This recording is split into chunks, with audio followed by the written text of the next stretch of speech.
ganda ng pinost mong video, di ba? Nung nagkasama kayo sa APAG. Oo naman. Sweet, Ano sweet yun? niya, di ba? Parang BTS yun. Behind the scene namin sa APAG. And talagang yun ang huli na project na pinagsamahan namin na very memorable sa akin. Noon ko pa sinasabi, di ba? Kaya isa po siya sa una ko pinasalamatan kasi walang takot talaga niyang pinipredict na mananalo daw ako doon. Kaya nga, kung mapapansin niyo sa video, sinasapawan, parang sumasapaw ako sa sinasabi niya, nahihiya kasi ako. Kasi lagi niyang binabanggit doon, ganyan kung gaano niya na-appreciate na ang galing ko daw. Siyempre nahihiya ako. Imagine Paano ko. yung sabi niya, paggawa ka na ng ka. Oo, magpatik na Pati sa press ko. Saka di din ba? sabi niya, abangan nyo. Lagi niyang ginagano. Nahihiya ako kasi coming from a Pamdor Best Actress sa Cannes Film Festival. Siyempre nahihiya ako pag nagpinupuri akong gano'n ni Ate Jane. Pero sabi ko nga, wow, napakalaking karangalan lang na nakatrabaho ko isang Jacqueline na siya. 9 years old pa lang ako, lovingly yours, Helen. Nang unang-una ko siyang nakatrabaho hanggang sa nakita ko nga yung work ethics niya, lahat. Pati yung, alam mo, meron niya isa sa mga nakakatuwang kwento dyan kay Tita Jane. Pagka yung may iyakang eksena, sabi niya, minsan nakakapagod kasi yung hugot ka ng hugot from sa loob, di ba? So minsan may technique siyang ginagawa. Yung gano'n, ha! Gumaganon yan. So may isang scene kami sa APAG, yung court scene. Sabi kailangan, di ba, maluluha-luha siya dahil ikukulong na si Tito Sen. So meron siyang ginagawang technique. Ha! Ha! Ewan ko pa, pero doon from that, naiiyak siya. Hindi kasi may ganun daw yung mga, Kuya Mel, may ganun daw yung mga artista na, halimbawa, na technique na para hindi nakakapagod sa puso na laging sa loob mo nahatak. Oo, yung emosyon. May mga ganun siyang pag hindi naman kailangan luhang-luha. Kasi yata, sa akin din pa, hindi ako naiyak eh. Pag sa akin parang, parang tatawa. Parang sa akin siguro, pagka medyo pinigilan ko lang huminga, yung medyo na parang naiiyak-iyak ka na sa... May advice ba siyang binibigay sa'yo? Ng mga... Hindi, siya ang talagang unang-una kong tinawagan nung malaman ko makakatrabaho sa Direk Brillante.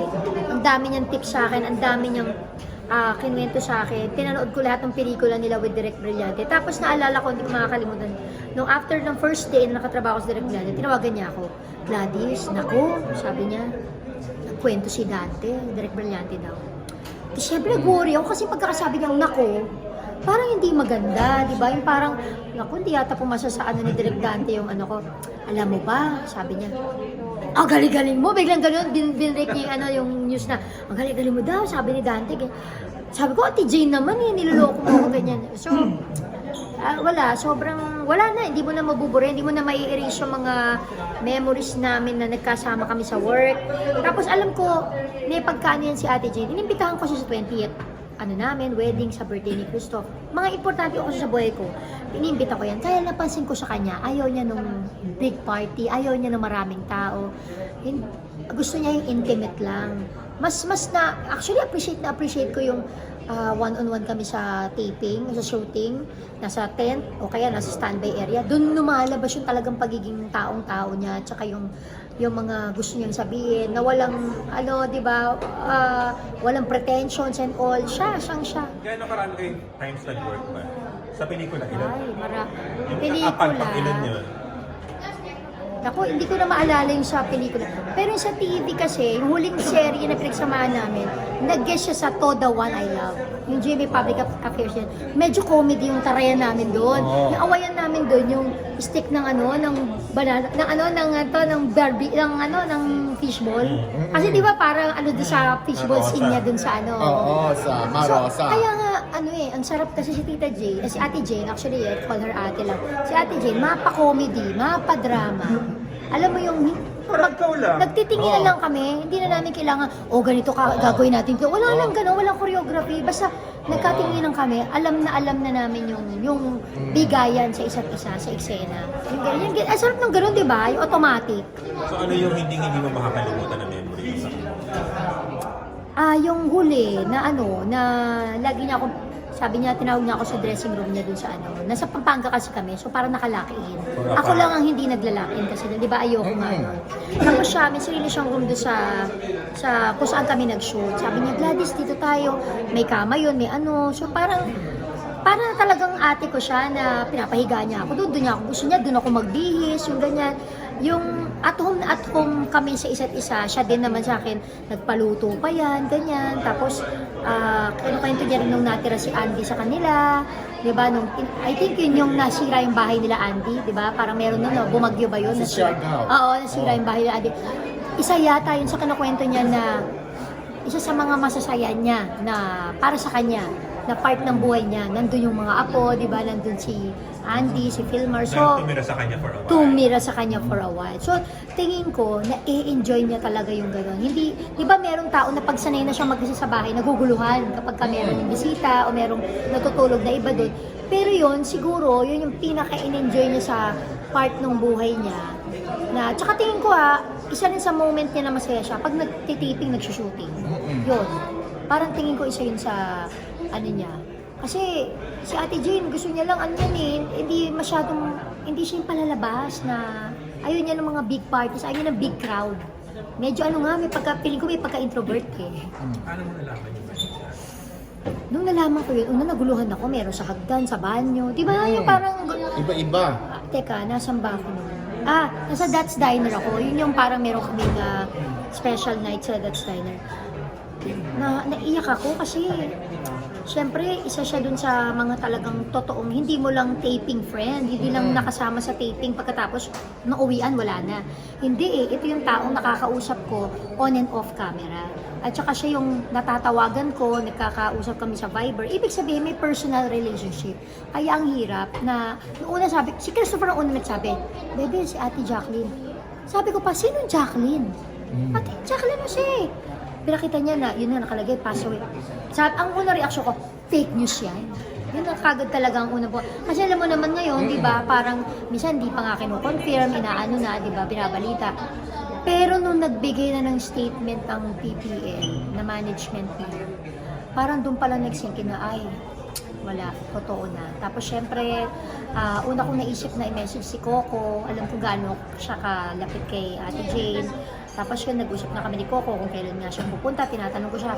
Si Coco nag-send sa akin ng unang-una ng details of her wake, kung saan gagawin. Sabi ko, Coco, please, balitaan mo. Kasi wala akong kaalam-alam nung una. Hindi naman kami in touch talaga ni Andy, di ba? So, si Coco ang naisip ko kagad na hinga ng balita kung sakali about her wake. And I made sure na parang basically itong first night talaga, di ba? Yes. Kasi kahapon parang kakadating Mga pala. 12:42 para AM dumating eh. Alam ko rin kung gaano ka-close si Claudine sa kanya kasi si Claudine unang-una rin dumating. Kagabi, moment niya.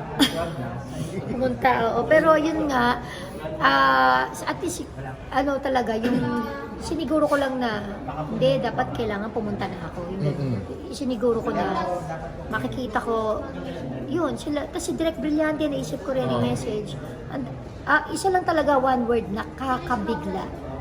Nakakabigla ang pagkawala niya. Ano naramdaman mo nung nag-tribute kanina si Coco? Wala, naiyak ako kanina. Naiyak ako kasi, lalo na sinabi niyang, ang swerte nyo, di ba? Sabi niya sa mga anak ni Kila Andy, ang swerte nyo kasi hindi nyo alam kung gaano kayo kamahal ni Ate Jane, di ba? Ni Mami Jane, sabi niya. Tawag niya kay Ate Jane, Mami Jane. Which is, kasi naramdam ko yung sinabi ni Coco, bilang nanay din ako, di ba minsan, may mga moments, ang kulit natin sa mga anak. Yung gano'n, yung kami, ang kulit. Nanay ko rin, syempre, minsan gano'n, may moments siya na, parang ano ba tong nanay ko? Ang kulit, di ba, gano'n. Yung parang minsan naiinis ka. May gano'n naman talaga, yung talagang, guilty tayo doon ng mga anak, di ba? Minsan, pag kinukulit ka ng nanay mo, feeling mo, naku, doon nga lang, lagi lang ako nakikita, yung ganyan. Pero kasi yun, yung expression talaga ng, nung naging nanay ako, parang nakita ko rin sarili ko doon sa nanay ko na, alam ko na, ba't paulit-ulit yung nanay? Kasi, minsan, hindi nila, hindi nare-realize ng anak na ang dating sa nanay, para kasing hindi iniintindi, parang hindi na pinakikinggan, kaya paulit-ulit nagpapaalala yung anak. Yun yung way na ina-express mo yung pagmamahal mo. Yun lang yun eh, hindi naman dahil gusto mong mag-atribida, gusto mong awayin yung anak mo tuwing nakikita mo, hindi. Yun yung way ng pagpapakita mo ng pagmamahal. Kaya, siguro, isa rin sa talaga is, kaya ako, nanay ko, talagang, sabi ko nga, kahit di naman kami mayaman, pero itong magse-70 siya sa April, milestone ko talaga yan na So, alam nyo na. Alam nyo na, isang importante okasyon. Kailan ba yan? Anong buwan yan? April! Ay! Mama ko April din, hindi naman. Mag-iilan taon na si Mami? 80. Ay, wow! Yan ang mga sineselebrate, milestone sa buhay niya. Yan yung dapat talaga sa mga anak, sa atin, mga anak tayong lahat. Lalo na hanggat nandiyan yung nanay natin. Ako, tawanan na lang natin pag minsan makulit, diba? Pero mas iparamdam natin yung appreciation.